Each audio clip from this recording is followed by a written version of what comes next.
Okay geng, untuk video lepas aku dah tunjukkan macam mana proses kita print untuk stiker baju DTF.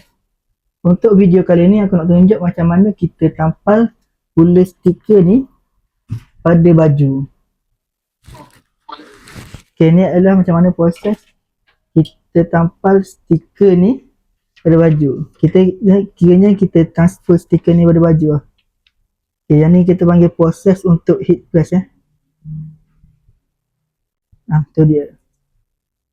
Tengok, tunjuk sikit kan hasil-hasil dia. Tu dia. Okay, ni pula yang hasil yang dah siap lah kita tampal pada baju tu. Kalau tengok ni, orang kata tak mudah untuk yang ngekoh lah, tak mudah ngekoh. Kalau tarik ni, kualiti kita jamin ya. Dari segi kualiti kita jamin.